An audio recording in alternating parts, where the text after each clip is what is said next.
continue, but it will be eating now into other times. Senator Whish-Wilson.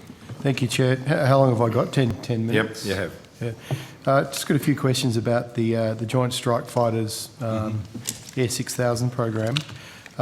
Could I ask what your understanding is of the reason behind the Canadian government's decision last night? You'll have to put that question to the Canadian government, Senator. Okay. I don't like war. Is there any impact of their decision to withdraw from the program on our procurement?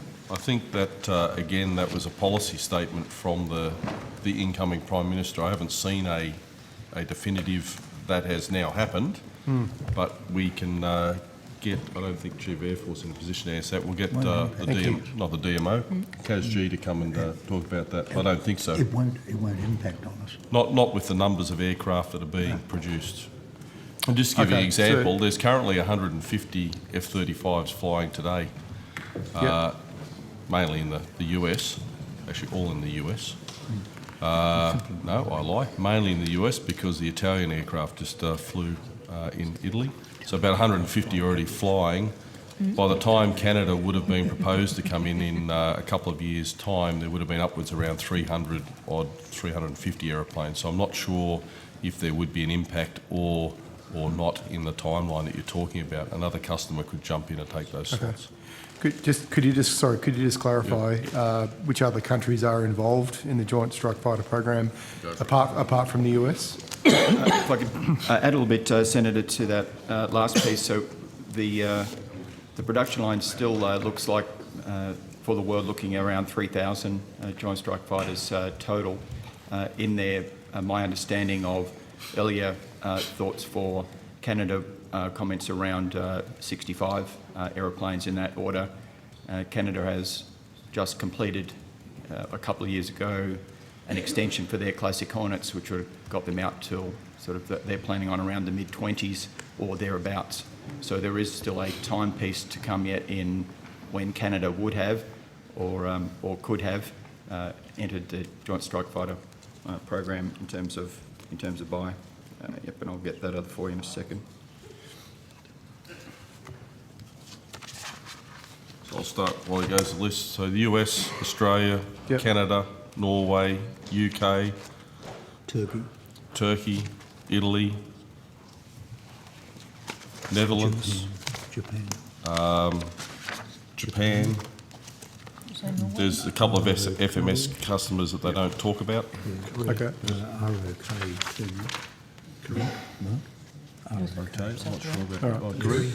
Republic of Korea. Okay. And Israel. I can take them on notice if you... My understanding is there are 9 partners in the F-35 program: USA, UK, Italy, Netherlands, Norway, Denmark, Canada, Turkey and Australia. And there are 3 foreign military sales nations: Japan, South Korea and Israel. And my notes here, of course, there's still that question that you asked, Senator, started. Canada and Denmark are expected to make down select decisions in the next 12 to 18 months. Okay, 12 to 18 months. Could I ask, if possible, for an updated estimate on the total cost of acquiring the 72 Joint Strike Fighters that we're aware of? Senator. Yeah. We've got. Oh, we've got it here. Or you could tell us what you've budgeted for, perhaps what we budgeted for. Air Vice Marshal Chris Devil, I'm the Program Manager for JSF. The current budget for the JSF program, including the infrastructure elements, is $17 million at the moment. That includes recent updates to exchange rate.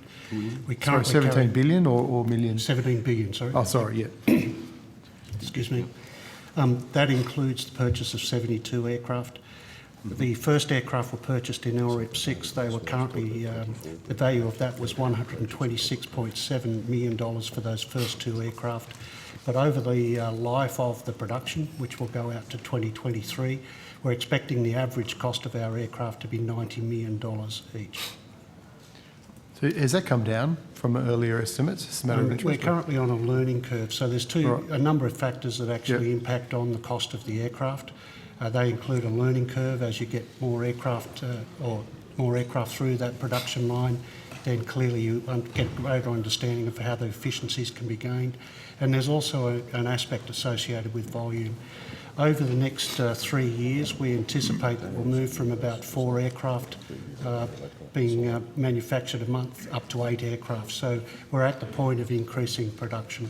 Sorry, did you say four? My next question was the time frame for delivery. So you're saying four aircraft in the next? We're currently, the first 2 aircraft were purchased under LRIP 6 and they were delivered in 2014. Yeah. The next aircraft that we will receive will be low rate initial production 10. That will be in 2018. 8 aircraft will be purchased at that point in time. The following year in LRIP 11 we'll purchase another 8 aircraft. Then following that on an annual basis we'll be purchasing 15 aircraft each year out to 2023 where we'll purchase the last 9 aircraft to take us to a total of 72 aircraft. Okay. And in terms of that learning curve, in relation to the economics of the procurement, has there been any issues around the actual operational capabilities of the aircraft? Is it still ongoing in terms of, are they fully functional? The aircraft is still undertaking some development and it is in the flight test process. We have seen the Block 2B software being delivered for the US Marine Corps, and the US Marine Corps declared their initial operational capability this year in August.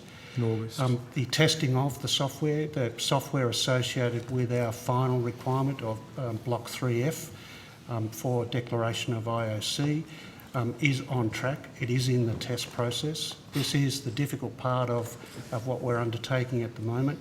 We're in a fixed fly process, so we fly the aircraft. It is quite complex now generating the number of aircraft and the assets required to test the aircraft. We're looking at 4 JSF working in concert. You've got to generate the ground threat. You've got to generate the assets to be able to then exercise the aircraft appropriately. But it is on track.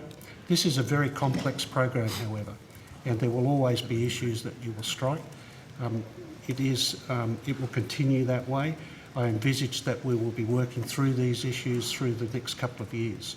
We're looking at taking delivery of our aircraft here in Australia. The first 2 aircraft returned to Australia in 2018. That will probably come with a 3I software load, and then we hopefully will achieve a 3F software load as early as we possibly can after those aircraft arrive, and that will be the basis of declaring initial operational capability in 2020. 2020. Okay.